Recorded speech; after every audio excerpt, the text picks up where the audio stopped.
I'm Chris Parker-Joy, and I'm one of the Airfix designers.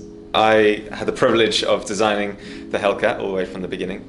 I got all the original manufacturer's drawings from the Smithsonian, and we had the model scanned, and I got given all of this data, and then a year to put it all together and make a kit out of it. And so the decision for the Hellcat in particular, the exciting things around it that put it above the other options is this lovely big radial engine to really fill up with detail, but also the fact that the wings will fold, so if you haven't got a lot of space, it's still a kit that is available to you, that doesn't get in the way, and it being an American subject, something a little bit different, maybe pushing into a different market. My name's Richard Petts and I'm the technical illustrator here at Hornby. Work on the extraction manuals the last 11 years for the various kits we do. Been looking forward to this Hellcat especially for a few years now. Yeah. As I said, the project was on hold for a little bit, but thankfully Lyndon joined us and got it going straight away. And we're back on it. Been doing the instructions for quite a few weeks now. Yeah. It's quite a large job. Chris designed it all, then there's an engineering stage, first shots, and as soon as possible really, the information's there. The CAD file, I took a CAD file, which I'll show you shortly, and I can manipulate that and produce all the step-by-step graphics. I think I've got a brief from the designer, Chris, a bit of an order. We've been changing as we go with various steps, and slowly it all comes together, piece by piece. This was a whole different thing, like the jump between 48th to 24th scale is huge, so that the difference in detail you could go down into, and the number of parts and the level of accuracy feels totally different, and so that was quite fun. And one of the fun things I found in this scale is that we were able to design it in a way that is quite accurate to how the original was made. So at smaller scales you have to figure out lots of like balances between making something as accurate as possible, but also dealing with the compromises of you're just doing it in plastic and you can't get down to that thinner level without stuff breaking, and the constraints of injection molding and all that kind of business. And while that's still there, 24 scale, but just because it's bigger, you can replicate stuff a little bit more accurately, and that's kind of fun. I think I made it about 4 times as a whole thing, and then several like just wing assemblies, engine assemblies, little bits like that, just to really refine, figure out what just needs improving, little tweaks to make it as nice an experience as possible. I've built a lot of sub-assemblies on this one, and thankfully I've had some of the team building sub-assemblies with me for me, and especially Chris, he's built 3 or 4 of these as we go, so I haven't quite constructed the whole aircraft this time, just small sub-assemblies. But Chris is on a final build, which is sitting behind me here, and going through the final stages of the drawing.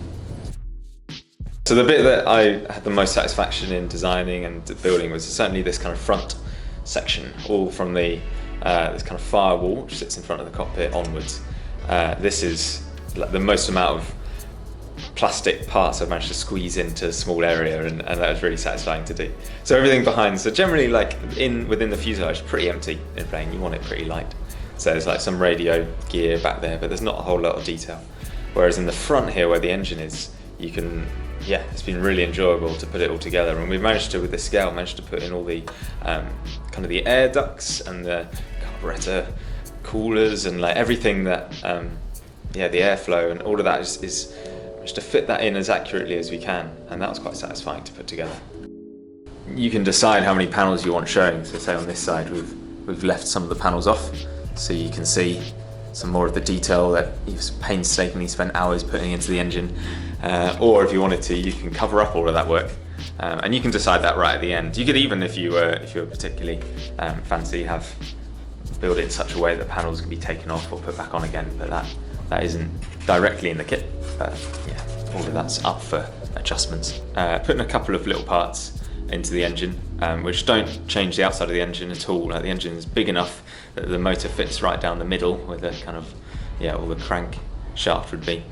And it's, so just a couple of little parts to help fit the motor in there. So for this one, and we've run the wires of the motor all the way through the where the air intake comes, and down out through the oil cooler, which sits under there, and into the back of the fuselage. So we've wired it up with a little button underneath that gets the motor going, which is quite satisfying. And you can feel a nice little breeze at the back. If you were to put the propeller on backwards, you'd have quite a nice little desk fan. Quite an expensive, long-winded desk fan.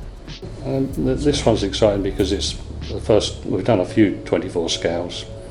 The Mosquito several years ago was a big one. And this one's particularly exciting because of the amount of detail and pipe work in it and ignition leads.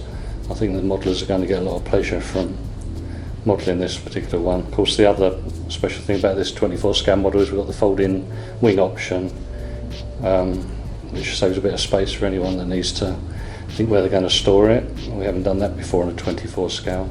I think what's quite exciting about this model, like other 24 scales, but is just the vast quantity of detail that we've managed to pack into this relatively small case. Yeah, that you know that the whole front section where the engine is as accurate as we could make it. So the way that the engine fixes onto the fuselage is how it's done in the real thing, and it's strong enough. It's as sturdy as anything. You can pick it up by the front, and it is solid all the way through, as these planes had to be built properly solid. For me, anything with fine detail, being a technical illustrator background, and I was in the motor industry for 20 years, cutaway gearboxes and things, I just love things with tiny amounts of detail. So this is right up my street, the Hellcat, because it's just got so many parts and even a lot of detail you might paint and hide away, but you know it's there. All the gun layouts in the wings are fabulous.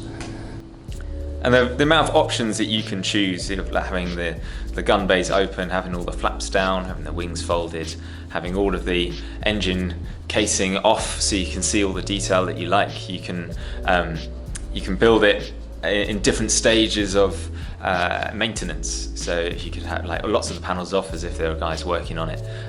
We've added those little parts in to make it as flexible to fit in with your diorama as you like, which should be quite fun.